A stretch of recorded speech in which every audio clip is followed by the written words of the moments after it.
Lucas stood at the center of the alien auction block, shirt torn, hands chained, sweat drying on his bruised skin. The crowd around him wasn't human. Tall, scaled creatures with silver eyes and glowing robes filled the steps of the market arena. Some laughed. Some stared like he was an animal. Others didn't care at all. He had been captured 2 weeks ago. Pirates hid his shuttle, dragged him off planet, and sold him to slavers. Now he was here on a planet he didn't know, being sold like he was nothing. A voice echoed through the arena, smooth and cold. Human male, healthy, no defects. Once a soldier. Lucas clenched his jaw. Not anymore. The bidding started. The aliens spoke in their tongue-sharp, echoing words. Filled with amusement and boredom, one offered 3,000 credits. Another offered 4, but only for labor. On a mining world, Lucas didn't flinch. He stared straight ahead. Let them bid. Let them chain him again. He wouldn't beg. He had nothing left to lose. Then everything stopped. The auctioneer froze. Mid-sentence, the crowd turned. A tall figure walked down the steps. She didn't rush. She didn't speak. But everyone stepped back to make space. She wore deep blue armor, embroidered with silver lines like stars. Her head was held high, her long dark hair braided and decorated with small glowing stones. Her eyes weren't cruel. They were cold, but focused, not like the others. She stopped in front of Lucas. Silence fell. Then she raised her hand. 10 million credits, she said, her voice quiet but powerful. The entire crowd gasped. The auctioneer choked on his words. My queen, that's... She didn't repeat herself. Lucas blinked. Queen? Before he could speak, his chains clicked open. A guard stepped forward, offering Lucas a dark robe. He didn't move. The queen looked at him, her face still calm. You may walk, she said. You're mine now, but not by force. Lucas stared at her, so I'm free. She tilted her head. You are purchased, not owned. He didn't know how to reply. Then she turned and walked away, leaving silence in her path. Lucas hesitated, then followed her. Her palace was nothing like he expected. No. Guards lined the halls. No one shouted commands. The walls were silver stone, covered in quiet lights and soft music. The air was warm, smelling of clean metal and some strange flower. She led him into a quiet chamber with a long glass window showing the stars. He waited for the orders. For the collar? For the cage? Instead, she looked at him and asked, What is your name? Lucas stared at her. You bought me? You don't know that? I knew your record, not your soul. He narrowed his eyes. Why buy me at all? She looked out the window, because everyone else wanted you for the wrong reasons. He didn't understand. She walked over to a small table and poured 2 glasses of something glowing green. She handed him one. Drink if you want. Or don't. There are no chains here. Lucas took the glass but didn't sip. She sat down and removed her silver gloves. I am Queen Rilissa of the Thaleri. I rule this system, but I rule alone. My advisors tell me to mate with a general, to breed strong heirs, but none of them speak with honesty. None of them would look me in the eye the way you do now. Lucas sat slowly. So you bought me? To talk? She nodded, and to see if a human with broken hands and stubborn eyes could see me not as a queen but as a person. He was quiet for a long time. Then he said, You're not what I expected. She smiled, the first real warmth he had seen in this strange place. Neither are you. That night, Lucas was given a real bed. Clean clothes, no guards at his door. He didn't run. He didn't understand why, but part of him felt something in that cold, silent palace. Something strange. Not comfort, not love, but possibility. And far away in the city, voices whispered the alien queen had bought a human, treated him as an equal and worse. She smiled at him. The council would not allow this, not for long. Lucas woke up before sunrise.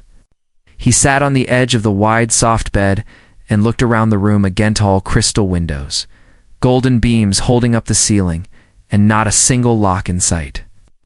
Not on the door, Not on the windows. Not even on the wardrobe. No one watched. Him. No guard.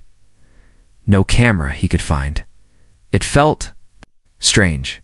He was a human slave, purchased at auction by an alien queen. But this wasn't a prison, so why did it still feel like one? He found Queen Relissa in the throne room.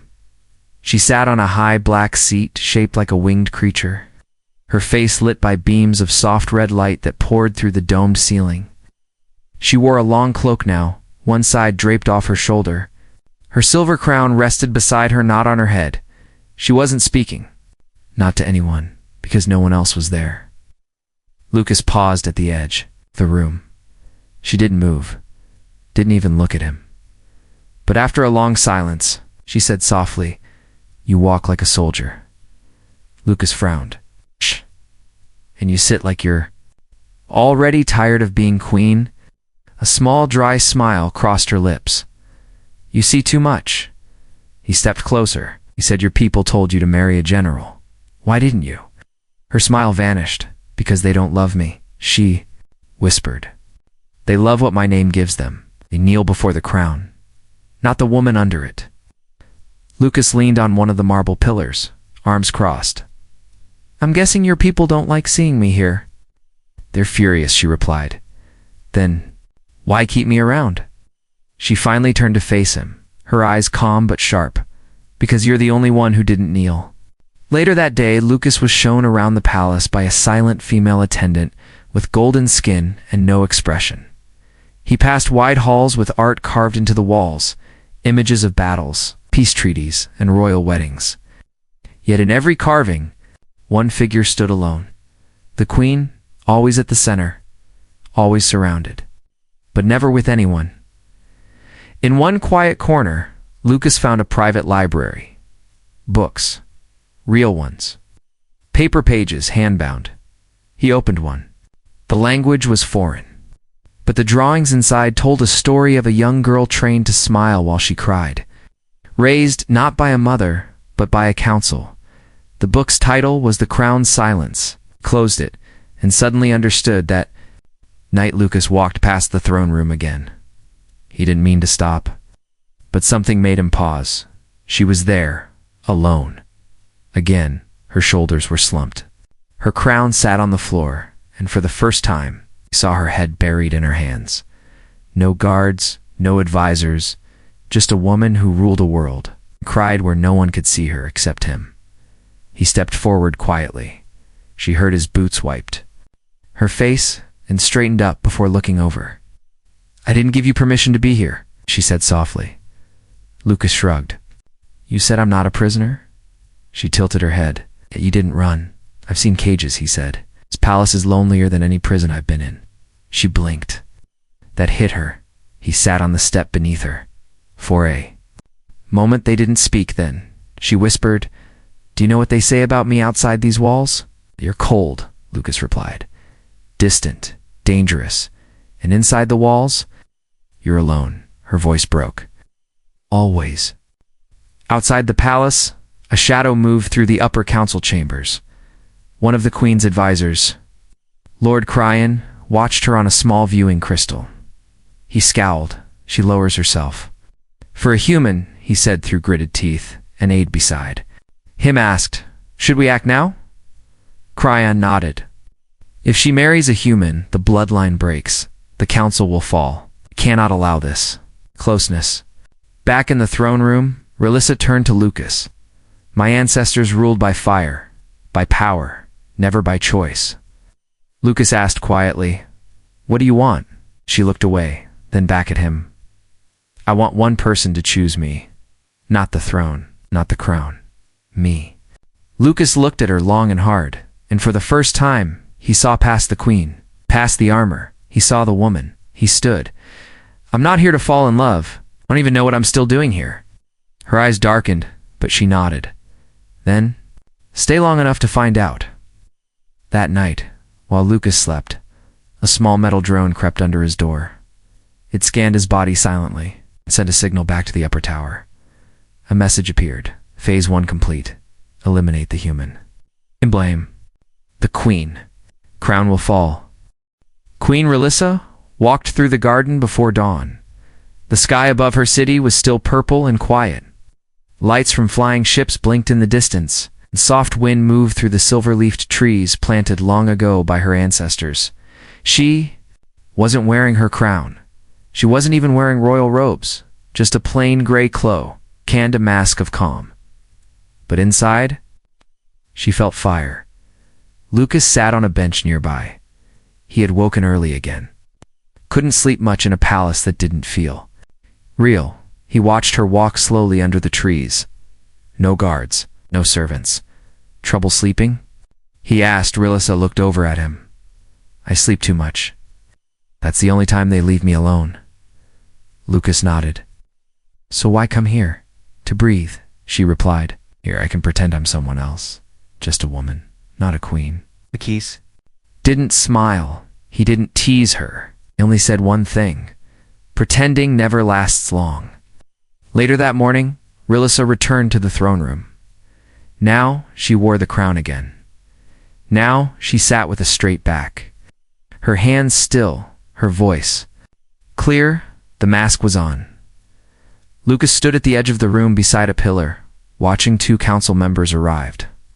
Old, tall, cold-blooded.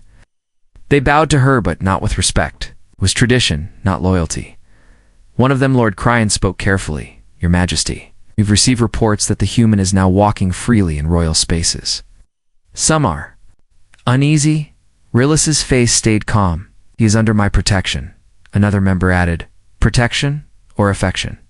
Lucas tensed. But Relissa didn't move. She only said, does your question serve the crown or your ego? They both stepped back. Relissa stood. I rule this system. I will not justify kindness. Outside the chamber, Lucas followed her down a quiet hallway. You didn't have to defend me. She glanced at him. I wasn't defending you. I was defending me. He frowned. You sound angry. I am, she said. Then she stopped. I'm angry that 1,000 years of rule mean nothing the moment I show warmth. I'm angry that no one questions cruelty, but they question compassion. Lucas looked at her carefully. You hide it well. She laughed bitterly. That's the mask. You wear one too. He didn't answer. That evening, during a formal gathering, Relissa wore a gown made of midnight blue fabric that shimmered like water. She greeted nobles, smiled politely, and made small talk. Lucas watched from a distance. She was perfect, too. Perfect. Not once did her smile break. Not once did her eyes show what he had seen in the garden that morning. But then, something happened. An ambassador offered her a drink. She reached out. Lucas noticed barely a shimmer in the air above the glass. He had been trained as a soldier, as a survivor. He moved fast. Too fast for a guest. He slapped the drink. From her hand, the glass shattered. The room fell silent. Guards stepped forward instantly. Relissa raised her hand, stopping them. She looked at Lucas. Why? He pointed at the fragments. A small trail of red smoke rose from the floor. Poison. Gasps spread through the room, but Relissa didn't flinch. She turned to the ambassador. You brought this? The ambassador raised both hands. Was given that by a servant. Lucas stepped forward, scanned the glass. You'll find a trace signature. The guards moved quickly, within seconds. The palace tech confirmed it. The signature matched the personal chamber of Lord K. Heir. In private. Later that night, Relissa stood on the balcony with Lucas beside her. Below them, the city lights glittered. Like stars, she whispered, they tried to kill me again. Lucas nodded. Because of me. Partly, but mostly because I'm not what they want me to be. He looked at her. Then what are you? She was quiet for a long moment. Then she removed her crown and placed it on the railing. I am a woman born into a war mask. Queen race too. Be a tool, but I don't want to rule in fear anymore. Lucas asked. Then what do you want? She turned to him slowly, and for once her voice trembled. I want someone to see the real me. To stay, not for power, not for safety, just ... stay. Lucas took a step closer. I haven't made up my mind yet, he said softly. But if you keep taking off the mask, maybe I will. She looked away quickly, but he saw it, a small tear. Not of sadness, but hope. High above the palace, deep in the security tower, Lord Cryan watched from a secret monitor. His face was blank, but his eyes burned with rage. She trusts him. Another voice in the room whispered, "What now?" Cryan clenched his fists. "If she won't remove the human, ... then we will." Asterisk, the Hall of Judgment was colder than the rest of the palace, not in temperature, but in feeling. No music played. Here, no lights danced on the walls, only silence and watching eyes. Queen. Rilissa stood tall beneath the large silver crest of her ancestors. Lucas stood beside her, slightly behind, where no human had ever stood before, the Queen's right side. The council had gathered, all 12 of them, dressed in black armor, silver cloth, gold chains. They did not smile. They did not bow. Not? Today Lord Cryan stood first. "Your Majesty," he said coldly, "we come with concern, not disrespect." Rilissa didn't blink. "Hey, say what you've come to say." He raised a small data pad. "You have broken Article 9, Section 12 of the Royal Code. No alienist, especially no human, may remain within the inner ring of the palace without title or oath." Ow. Cryan continued, "Your guest has taken no vow of loyalty to the throne, yet you shelter him, protect him, and have allowed him to share private quarters. This dishonors the crown," another counselor added sharply. "It breaks the law." Rilissa's voice was firm. "Then perhaps the law is broken." Gasps spread through the chamber. Cryan's lips curled. "You dare say the law's wrong?" "Say," she replied, "that a law meant to isolate and control is not worth obeying." Lucas stepped forward. "I didn't ask to be here. I didn't plan to stay. But I've risked my life twice for her in just 3 days. How many of you have done that?" Several counselors looked away. Cryan pointed at Lucas. "You are not one. Of us, you are not her equal," Lucas answered. "And yet I'm the only one who treats her like a person." Outside, the city was shifting. The news spread quickly. The Queen was on trial because of a human. Some cheered, others cursed her name. Walls were marked with strange symbols, cries for tradition, cries for change, and within the palace, the guards were beginning to choose sides. That night, Rilissa sat in her private chamber. No throne, no council, only Lucas. Sitting across from her at a table, neither of them spoke at first. Then she broke the silence. "They want you gone." He nodded. "I know." She looked down at her hands. "They won't stop at words. I know that too." She looked up. "Then why are you still here?" Lucas shrugged lightly. "'Cause when I look at you, I don't see a throne. I see someone who never asked to be born into a cage." Her throat tightened. "You shouldn't have to suffer for that." Lucas leaned forward. "So give me the oath." She blinked. "What? You said I haven't taken an oath?" "That's the problem. So give me one. I'll say the words, whatever they are." Rilissa stared at him. "It would make you my official protector. You'd lose your name, your rights. You'd be bound to me. Until death." Lucas didn't flinch. Better than being chained to nothing. She looked at him for a long time. Her hands trembled slightly. Not from fear, but from the weight of what she was about to do. She stood, walked to a small chest, and pulled out an old metal ring with a glowing blue center. She held it out. "Place your hand over mine," she said softly. Lucas did. She whispered the words in her language. Old words. Sharp and full of meaning. The ring glowed brighter. Then she looked into his eyes. "I accept you," she said in plain words. "Not as slave, not as subject, but as one who stands beside me." The ring clicked. A small pulse of blue light passed. Through both of them, Lucas felt it. Deep in his chest, not pain, not power, something deeper. Connection, in the shadows of the upper tower. Lord Cryan watched the ritual from a hidden lens. He crushed the datapad in his hand. Enough, he hissed.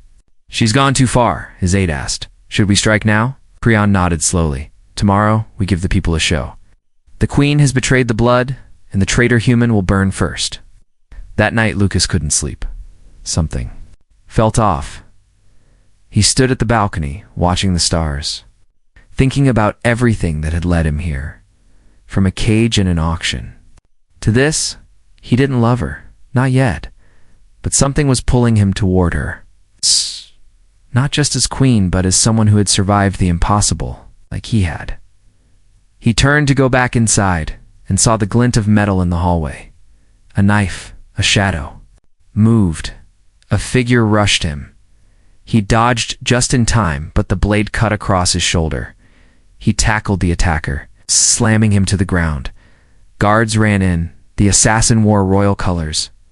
One of her own, Relissa, ran into the room, wide with. Shocked, Lucas bled, and she realized this wasn't politics anymore. This was war. The bedroom lights were too bright. Lucas squinted as a robotic nurse stitched his shoulder. The metal thread hummed softly, sealing skin and blood like nothing had happened. But something had happened. He was attacked inside the queen's private chamber by one of her own. He looked toward the door. She hadn't left his side. Queen Relissa stood near the wall, arms crossed, her face unreadable. Her long hair was pulled back now, a royal robe replaced with a simple dark suit. But her silence said more than any crown ever could. She wasn't angry. She was terrified, and she didn't know how to show it. Lucas tried to sit up. You look worse than I do. She didn't smile. He sighed. You're blaming yourself. Let this happen, she said. You didn't stab me. No, she whispered, but my people did. She walked to the bed, stood close, eyes full of heavy questions. They won't stop, she said, even after the oath. Even if I strip them of titles. Lucas leaned forward. Then what do we do? Relissa looked away, her voice dropped to almost a whisper. We get married. The silence after her words lasted forever. Lucas thought she was joking. She wasn't. He stared at her. You want to marry me? She nodded once. If we perform the ancient binding, the council can't undo it. It will place you at my side, not just by duty, but by right. No law will allow your harm. Lucas blinked. You're serious? I don't expect love, she said quickly. Not now. But I need to keep you safe. And if I'm being honest, I need someone who sees me, not the crown. Lucas was quiet. She stepped back. It's madness, I know. But I'd rather bind myself to someone honest than be forced to marry a snake in a golden robe. He looked at her long and hard. I've had worse proposals. By morning, the city burned with rumors. The queen. Is wedding her human? It's a trick. It's treason. The bloodline ends with her. Protests formed outside the palace. Flags were burned. Holoscreens flashed angry messages. Inside, the halls were dead silent. Even the guards looked uneasy. Relissa ignored them all. She moved through the palace, like a storm, fast, focused, unshaken, until she stood before the temple doors. The Temple of Stars was built into the heart of the mountain. Its ceilings rose like wings. Old carvings danced across the stone markings from before her ancestors had even tamed the sky. Only royal weddings were allowed here. Only. Unions approved by the stars themselves. Lucas entered behind her, now dressed in ceremonial gray robes. He felt like a shadow beside her glow. He leaned toward her. I thought you didn't believe in all this ritual stuff. She replied softly, I don't, but the people do. Two robed priests stepped forward. One blinked. The human cannot be accepted. Relissa stepped forward, then removed me too. The priests paused. They looked at each other, and then slowly stepped aside. The ceremony was simple. No music. No crowd. Only words. I bind my breath to yours, she said, voice strong. I bind my life to yours, Lucas answered. I will carry your name, your pain, your truth. I will carry your burdens, even when the world drops them. Their hands touched. The air shifted. A glow circled their palms, soft and silver, like moonlight. The stars above the temple's dome flickered once, and the bond was sealed outside. The palace gates shook, crowds roared. Counselors screamed betrayal. Guards stood frozen half, unsure who they served. In a dark tower, Lord Creon slammed a fist into the wall. "She's locked us out." One of his aides spoke up. "The bloodline is now corrupted." Creon's voice dropped to ice. "No, the throne is now ours." Lucas and Realissa returned to the royal balcony. Together, the crowd below hissed, shouted, waved banners in anger. Lucas looked down. "They're not cheering." "No," she said. "Not yet." She stepped forward, lifted her hand, spoke, her voice echoing through speaker crystals. "You scream because I chose a human. But none of you screamed when our own council stole food. From the border colonies, none of you screamed when my people were sold into labor on merchant worlds. I hear you now, but I wish you had shouted sooner." The crowd fell quiet. She held Lucas's hand. "This man bled for me, fought for me, saw me when no one else did. If that's weakness, then I choose weakness." Then she said 3 words no one expected. "Long live change." Somewhere in the silence, someone clapped, then another, until the palace steps echoed with applause. It wasn't loud, not a roar, but it was enough for now. That night, as they sat alone by the fire, Lucas looked at Realissa. "So, now I'm married to a queen."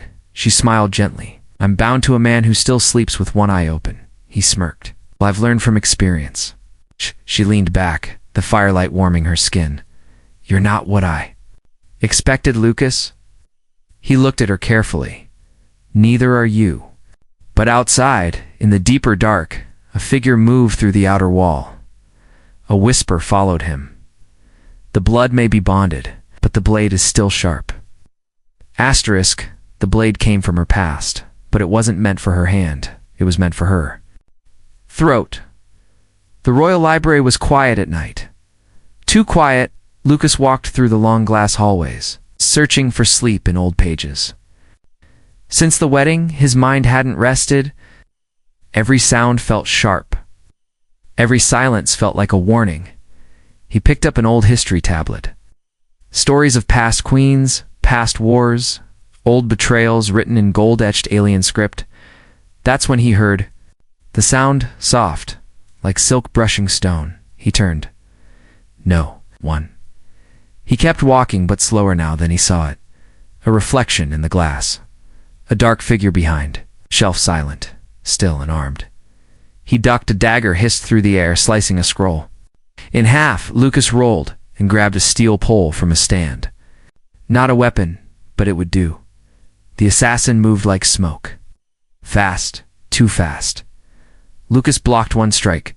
Barely. He spun, dodged, but the blade scratched his ribs. Then the attacker whispered in a voice that made his blood freeze. She betrayed. The blood, so I carry the punishment. Lucas replied through gritted teeth, "You'll have to go through me first." The figure didn't laugh, didn't speak again, just vanished into the dark. Guards stormed in minutes later. Too late.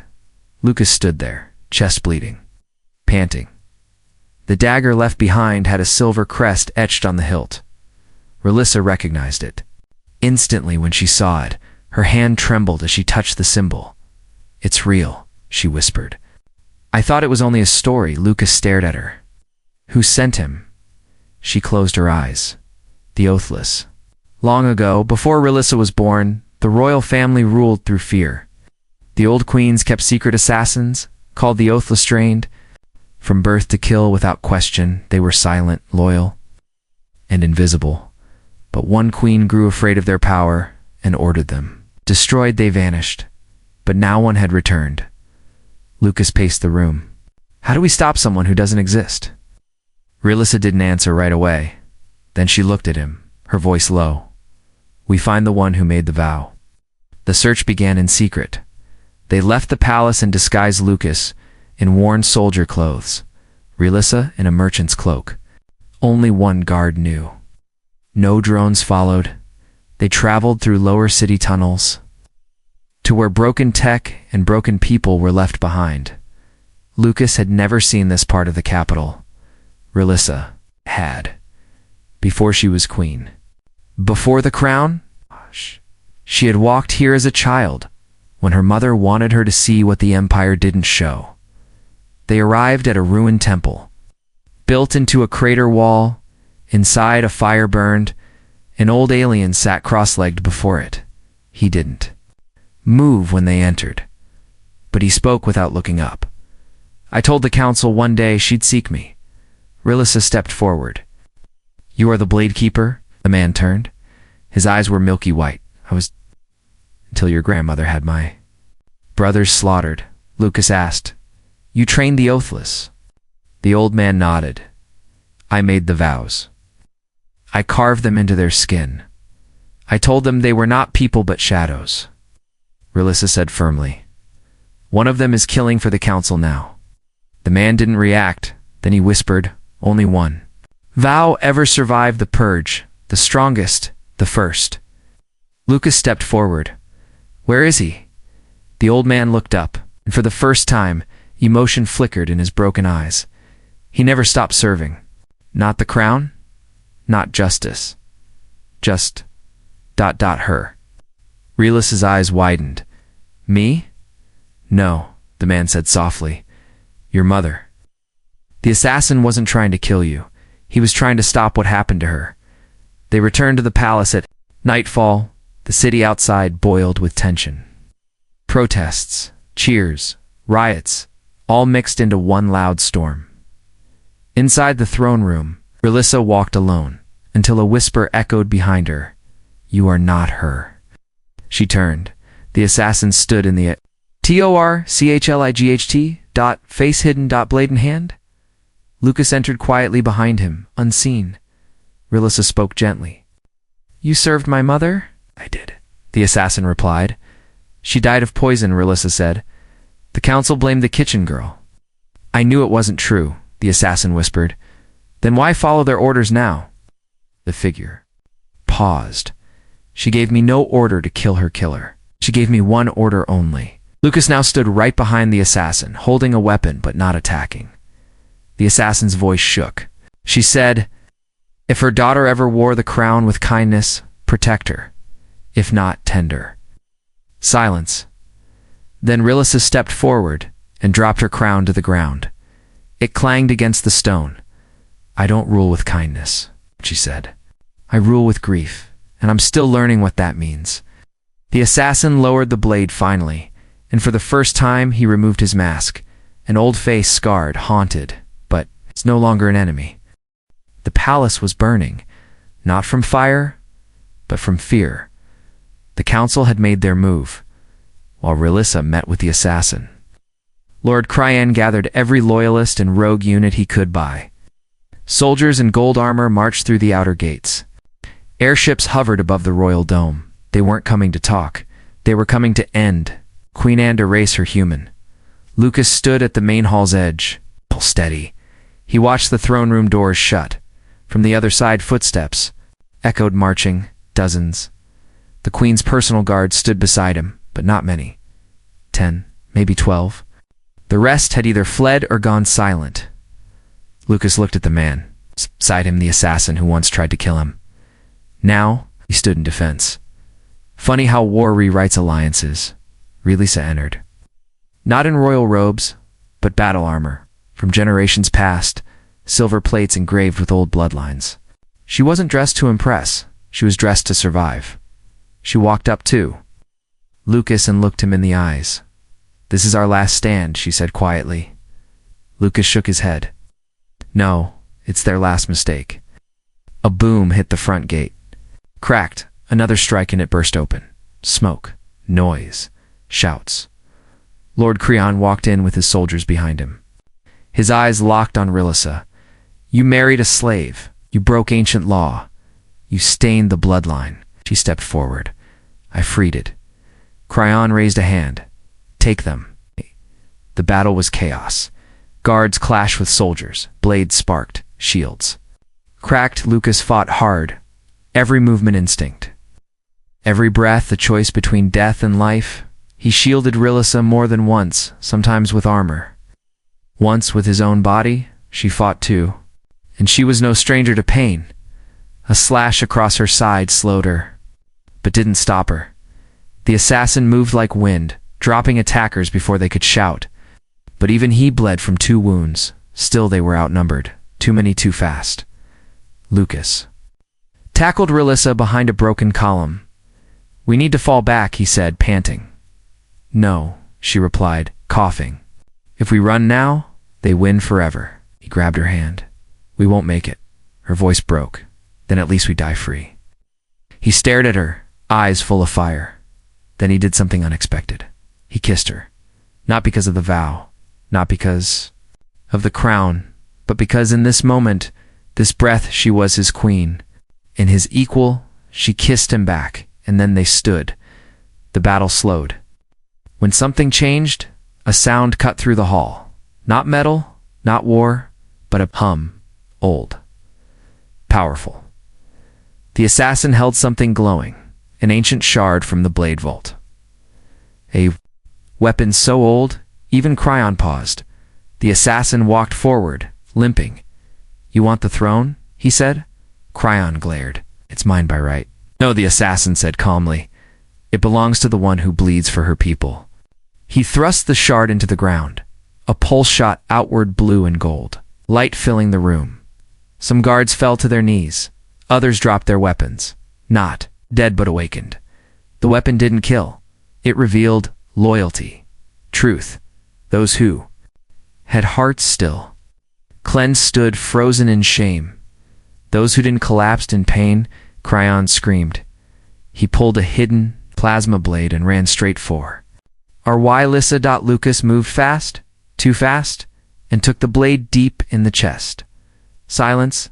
Rilissa caught Lucas as he fell. Blood spilled across her arms. Cryon raised the blade again, but a silver spear caught him in the throat before he could swing. Assassin, one last throw, one final strike, and Cryon fell dead. The battle was over. Smoke lingered, ash drifted like snow. Rilissa cradled Lucas. He coughed once, smiled weakly. "Did we win?" She nodded, tears in her eyes. "Yes," she whispered, "but not without price." He laughed softly. "You were worth it." Then his body went still. 3 days passed. The Empire mourned, for the queen who almost died, for the human who saved her. But on the 4th day, quiet signal echoed from the queen's private chamber. Rilissa ran there barefoot. Heart racing, Lucas lay on the bed, breathing alive. The old armor had stopped the blade from reaching. His heart barely. He blinked up at her. "You look terrible," she cried. Hit him gently and laughed. They stood before the people again 1 week. Later, no crown, no titles, just 2 souls, 1 human, 1 queen, bound not by duty, but by choice. The people cheered this time, and deep inside the palace, behind glass, the ancient blade now rested in peace, its purpose complete, its vow fulfilled.